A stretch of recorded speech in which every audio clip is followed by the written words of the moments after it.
नमस्कार, आप देख रहे हैं नया बिहार न्यूज़। बिहार में पंचायतों में नई सरकार बने हुए करीब 1 वर्ष से ऊपर हो चुके हैं। क्या विकास काम हो रहा है? ख़ासकर वार्डों में क्या काम हो रहा है? क्योंकि बिहार सरकार के दावे बहुत बड़े-बड़े हैं कि अखबारों में लगातार विज्ञापन आता है कि हम ये विकास का काम कर रहे हैं। लेकिन ज़मीनी स्तर पे क्या काम हो रहा है इसको लेकर आज हम वैशाली जिला के वार्ड अ, वार्ड सदस्य संघ के प्रदेश महासचिव हैं और लोजपा के युवा लोजपा के भी प्रदेश महासचिव हैं अंशु शर्मा जी। उनसे हम मिल रहे हैं, उनसे बात करेंगे कि अंशु जी, करीब 1 वर्ष हो गया है पंचायतों में नई सरकार का गठन हो चुका है।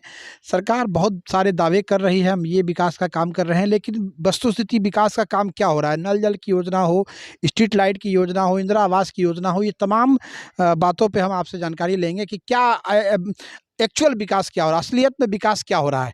आपका नया बिहार न्यूज़ में स्वागत है अंशु जी। नमस्कार, आदाब, सलाम, प्रणाम। आपके सभी दर्शकों को मेरा बहुत बहुत आभार। ये चुनाव का नवंबर में घोषणा हुआ था रिजल्ट का, उसके बाद शपथ ग्रहण हुआ। लगभग 1 साल से ऊपर हो चुके हैं और सरकार जो है वो टाइम पे टाइम दिए जा रहा है। किसी तरह का वार्ड में कोई विकास का कार्य अभी तक नहीं किया जा रहा। जो भी है, पहले था कि 7 निश्चय के तहत नली गली और नल जल योजना आया, आर्थिक हल युवाओं को बल, पेपर पर ही रह गया। अभी जो है 7 निश्चय 2 आना था, जिसमें स्ट्रीट लाइट है, वो 1 से 4 वार्ड में लगाने की घोषणा हुई है, केवल आया नहीं है, लगा नहीं है कहीं भी।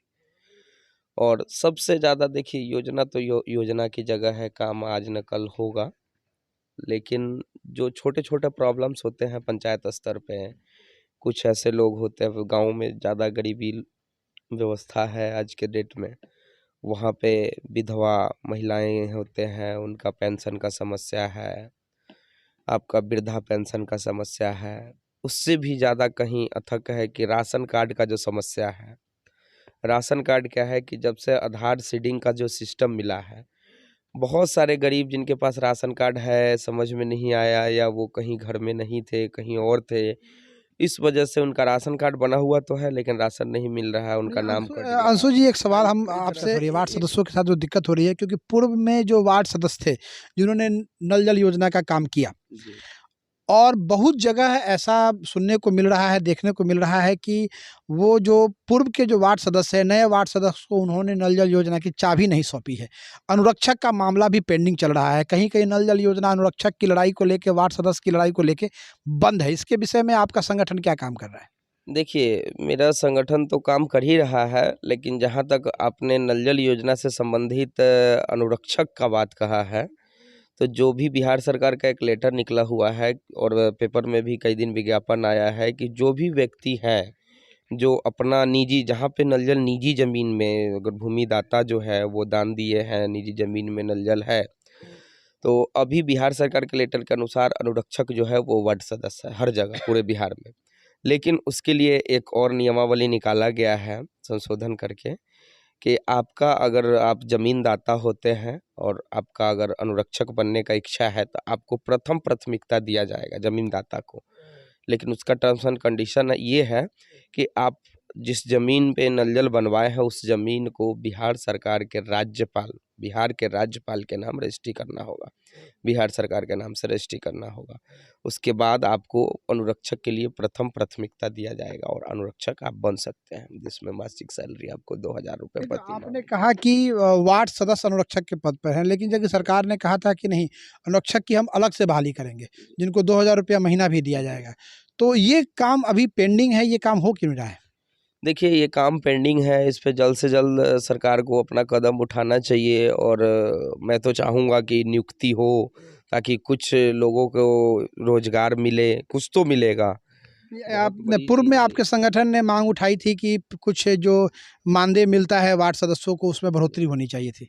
क्या उसके देखिए, बारे में अभी क्या कहना है? इसमें 9 सूत्रीय मांग था हम लोगों का, जो मुख्यमंत्री जी के यहाँ अभी कुछ दिन पहले हम लोग पटना में धरना पे बैठे हुए थे, और हमारा जो 9 सूत्री मांग का लेटर है वो मुख्यमंत्री जी के यहाँ अभी पेंडिंग है। इसमें बोला गया था कि हम इस पे बातचीत करेंगे और इसको अतिशीघ्र लागू करेंगे, लेकिन अभी तक कुछ हुआ नहीं है।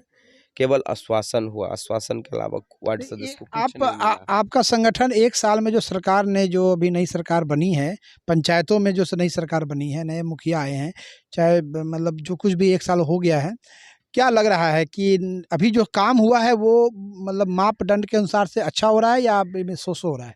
देखिए, मापदंड के अनुसार क्या है, भ्रष्टाचार तो हर जगह है। अब आपने ही देखो, हमारे वार्ड में भी पिछले नल जल में कुछ कमियां थी, गमन है, जो एमक्यू एमडीक्यूएम की टीम द्वारा सत्यापित किया गया है, कार्रवाई के लिए अनुशंसित किया गया है।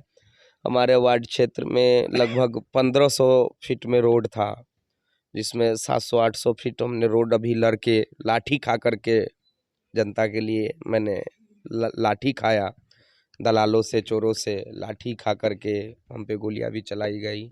उसके बाद जा कर के हमने वो रोड को ढलवा पाया, जो आपके सामने है, आप जा कर के देख सकते हैं और दर्शक को दिखवा सकते हैं कि हमने 819 फीट रोड इस वर्ष में ढलवाया है। अंशु जी, सरकार के द्वारा वार्ड सदस्यों को कोई लाभ नहीं मिल रहा है, कोई सुविधा नहीं मिल रही है, आगे की रणनीति क्या रहेगी अंशु जी? देखिए, आगे की रणनीति, हम लोग गर्दनी बाग में धरना पे बैठे थे।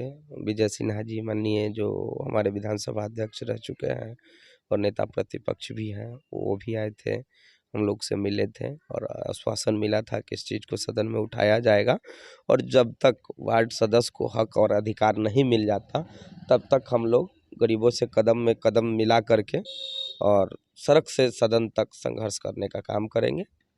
और अभी तो वार्ड सदस्य संगठन इस बार एमएलसी में अपना एक प्रत्याशी भी उतारा था और आने वाले समय में लगातार हम लोग हर क्षेत्र से अपने संगठन से प्रत्याशी उतारेंगे, चाहे वो एमएलसी चुनाव हो, चाहे वो एमएलए चुनाव हो, चाहे वो एमपी का चुनाव हो। लेकिन वार्ड सदस्य का जो संगठन है वो लगातार आवाज़ उठाते रहेगा और अपने हर क्षेत्र से हम लोग कैंडिडेट खड़ा करने का, क्योंकि हम 1,14,000 हैं और कोई भी ऐसा वार्ड सदस्य नहीं है जिसके वार्ड में 500 से कम वोट हो। अगर जिस दिन 1,14,000 वोटर वार्ड सदस्य अगर अपने अपने क्षेत्र में एक्टिव हो जाएगा, उस दिन मुख्यमंत्री जी को जमीन पे भी बैठने के लिए जगह नहीं मिलेगा, ये मेरा दावा है।